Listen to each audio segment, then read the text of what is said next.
Okay, we're here with Duvdev from Infected Mushroom right before their show here in Orlando, Florida. How you feeling tonight? I'm pretty good, First show of Excited the for this? weekend. Oh yeah. I'm super excited for this. Well, the people want to know what's the story of Infected Mushroom? When did you guys first get together? What was it like? I know you and Aris had solo projects when you guys first started. What can you tell us about coming together and when you guys really knew that Infected Mushroom was going to be? Me and Aris, we met back at 95, 96 in Israel. He was under another band name called Shidapu, and I was producing music by myself. I just came back from India, traveling and all this Israeli kind of thing, whatever. And I want to produce electronic music. I come from a background of electronic music. He does as well. Met together and starting doing a project called Duvdev and Shidapu, beginning of time, as we did a bunch of tracks. And I think after a while we did this first track called Montoya, and then we realized this is something different, this is where we want to go, and then formed basically Infected Mushroom. How old were you at the time?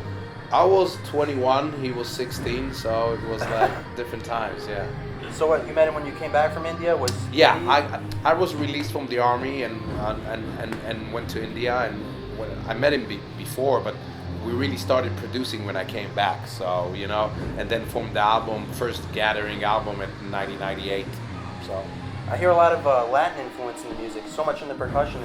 You have influences? Some Latin influence, some Oriental, Middle Eastern influence, one of our biggest markets in the beginning was Mexico and Brazil, so we kind of followed the vibe, and brought us into the music, yeah. So with all the albums, there's so much transition. Where do you see from when you started out to where you are now? Did you really see that direction coming like that? Did you envision where you'd be where you are today? When we started, we were a proper psy-trance band. We didn't look neither right or left from psy-trance. We were like dedicated to that. But then when converting vegetarians came and we started exploring with different kind of genres of music, then we started bringing back our old influence from punk, heavy metal, and all this kind of stuff came together and formed later on what became Supervisor, Vicious, and then the Legend of the Black Shawarma. And with Army of Mushrooms, we kind of went back a little bit more to the electronic sides, again with Friends of Mushroom at the moment now. So, we just do whatever we feel like today. So if it's one genre to another, yeah. And is there a lot of difference in the production, what goes into making the album?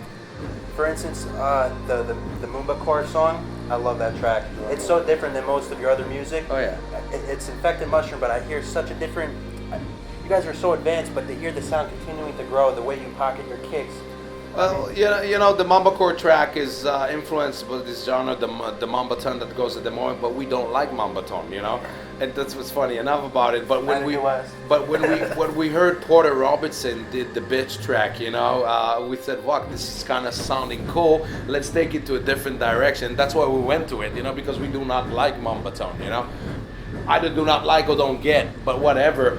We felt the vibe in it, especially after Porter touched it to a different kind of way. So we said, you know what, let's bring it to our kind of genre, and then came the Mumblecore track, So, we're pretty happy with the result. What's it like when you play at home? Everybody's so used to the old school, you have the hardcore fans, what's that like? Playing at home, Israel, Infected Mushroom has let's call it a god status in Israel, so we can play what the fuck we want. Yeah, what was the last party you did? Was it the Independence Rave party? Independence Rave party. That was cool because we played only material from first, second, and old school, Xerox Gravity, is that the name Xerox of it? Gravity Waves, yeah, I love that song.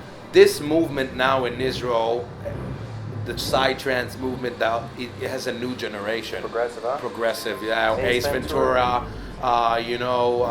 Captain Hook, and all this kind of vibe. Love it. Brought it back to a massive scale, and I'm happy that it's back again. Did you play Moksha parties back in the day? Oh yeah, definitely. Since Omri? when it was like this, So, and Moksha today is. It's big. I got friends who are promoting now. Americans, so it's changing so it's much. It's retarded, but it's fun. I love it. It's a new scene. It's a new generation. These kids that are going now, they were when I started, they were like 10 or 8, whatever. So it's cool, Wow, that's awesome.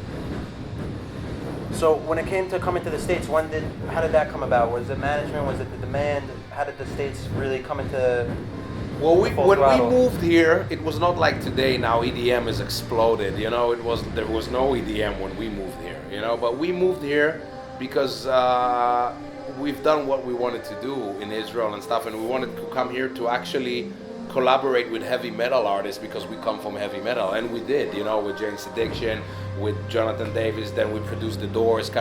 We did what we wanted to do in the States, but then, you know, we moved. We said we're gonna move to LA for 1 or 2 years, and now it's 8 years. You know, and we're a full blown California now. You know, so and we live there, we love it, and yeah, and look what happened to EDM. I never expected it to be, but it is what it is. Yeah. Are we hoping that Psytrance comes to the States? States and Psytrance is weird because there was a time it was pretty big over here, and it was Tunnel days. the tunnel, not only tunnel days, rave days, cave days, actually Disco Donnie and Pasquale, which today is EDC, and they moved on. They was producing Psytrance raves, and they were crazy.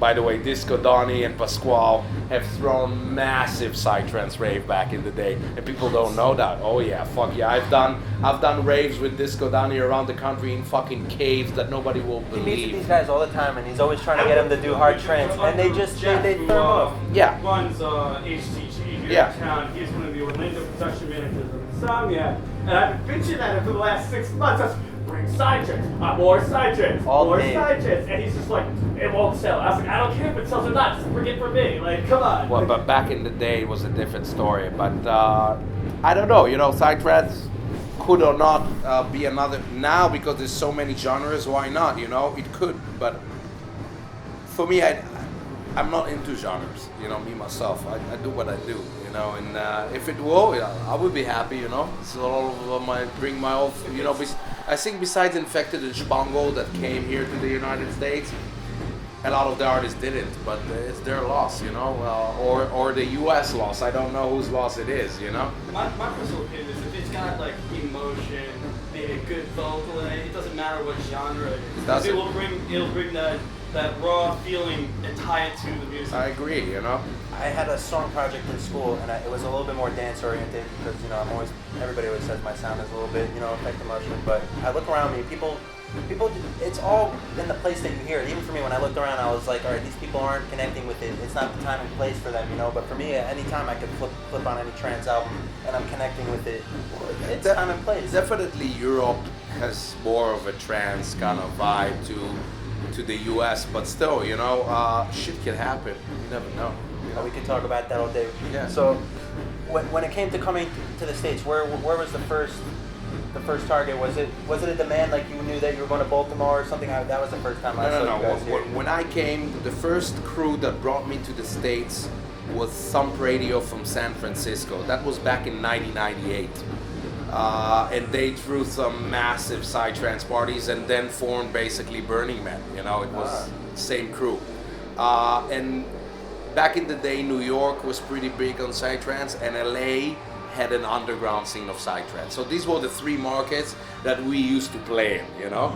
And then came new players into the game, like Pasquale, EDC, Disco Donnie, and all this kind of started moving us around the country. And then Infected Mushroom got a name, and we were considered a band to see, you know, and then we broke that genre away. So so for us, that was the journey. But everybody has to consider if he wants to do that journey. You have to understand, we came here as a big fucking superstars from Europe and Israel and started playing only for 200-300 people at the beginning because we wanted to do it, you know. But for other artists like that play every week for 4,000 or 5,000 people to come here and play rooms of 200-300 people, I don't know if they want to do it, you know. It's their decision. We wanted to do it back in the day, and we went with it, and it went and grew for us. But it's a big decision for an artist. I know some artists like in Brazil, they're so big in Brazil, they don't go out of the country.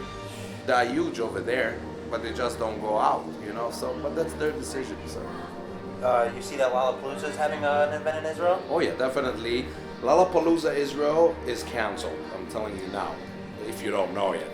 Yeah, I don't know what happened there. It's gonna be happening in Chile, Brazil, and in the U.S. Chicago, of course. But Lollapalooza Israel is canceled. Are they going to try to do it in the future? I don't know what happened. I don't know, but as of last week, the festival was canceled. Ah, man. That's sad. That's a big disappointer. It We is. were thinking about going to that. Oh, too. yeah. Oh yeah, we were. I trying would to have get played that past- shit We were for sure. playing. Yeah, you guys would have made the festival. But, Just killed it like chili right there. I'm sorry. It's alright. Yeah. I don't know, like, you say like some artists don't like to play like maybe in front of 300 people when they're normally playing in the thousands. I don't know, maybe for you, for me, like, I don't really care if there's 10 people, 10,000 people. If I'm playing my music and I'm connecting to those 10 people, it doesn't matter for me because that's people that's just connected. The problem is when an artist reaches a certain stage in his career, let's say in Europe, and he's really big, then come the money factor into it. I can understand the money factor. And then they go like, okay, I can play this weekend in Europe for this sound amount of that, or I can go to the US when nobody knows me and I don't know who's gonna be. So it's a decision to make for an artist that is established. You know, if you're a young artist, you just don't care. You go whatever you want and you do, and that's an advantage. You know. When I moved over here, I was a huge artist in Europe and Israel and stuff. But when I came here, it was 2005. There was no EDM scene in America, you know. People were still confused. Besides, like some people that was there. But for me, it was a new experience, you know. I said, "Fuck that shit," you know. I dig it. But I know a lot of big artists that don't want to do it. They're big all around the world, and they say, "Okay, the U.S." we leave it aside, you But know. they think that the music's gonna fall from the sky, and all of a sudden they're gonna get calls for gigs. Well, I don't know what they think, and I don't know the way. It's basically money talking, you know. You become comfortably numb at where you are, at what you want to do. So that's what it is. Well, in regards to the live journey, how did you go from coming here, you and Eras going to get a band, to where you are now? You have the unveiling, which I'm so excited to see for the first time. We've had so many changes over the years via our live aspects. For me and Eras, just playing keyboards, to adding a guitarist, then a second guitarist, then a drummer, then becoming this full live entity on stage, and then breaking this all apart and bringing the unveiling and the Fungus Among Us tour to part. For us, it's basically not getting bored on the road. This is the truth, you know, because doing the same old fucking thing year after year, I get bored. You know, I don't care even if the crowd doesn't get bored, because a lot of the crowd, you know, I've been asking, when are you bringing the band back? I am bringing the band back, but not at the moment. You know, at the moment I want to do that, you know, because otherwise I get bored, and when I get bored, I move on. This is what we do, and we like to keep on changing stuff.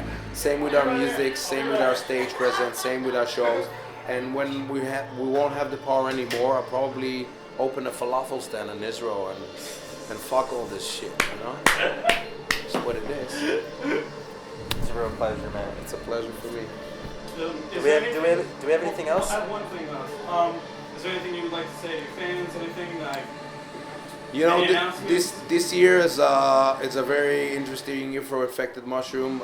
We're putting an EP every 3 months. So Volume 1 just came out now, the Friends on Mushroom, but it's only part 1. There's part 2, part 3 coming up. Are you gonna do That the one with- was that the one with the ashes too? finished, All box set when it's finished.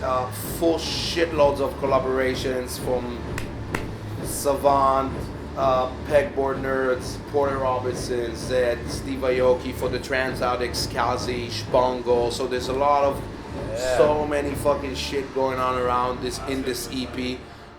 New live set, shitloads of festivals, you know, Ultra, Coachella in Europe, Tomorrowland, and all this fun. And you know, we're taking it everywhere this year. So just keep on tune on what we're doing. You know? Yeah, we're definitely excited. Everybody's always following Infected Mushroom. It's a pleasure. We're wrapping up over here again. Infected Mushroom before their set in Orlando, Florida. This is Sam Fisher. We're signing out.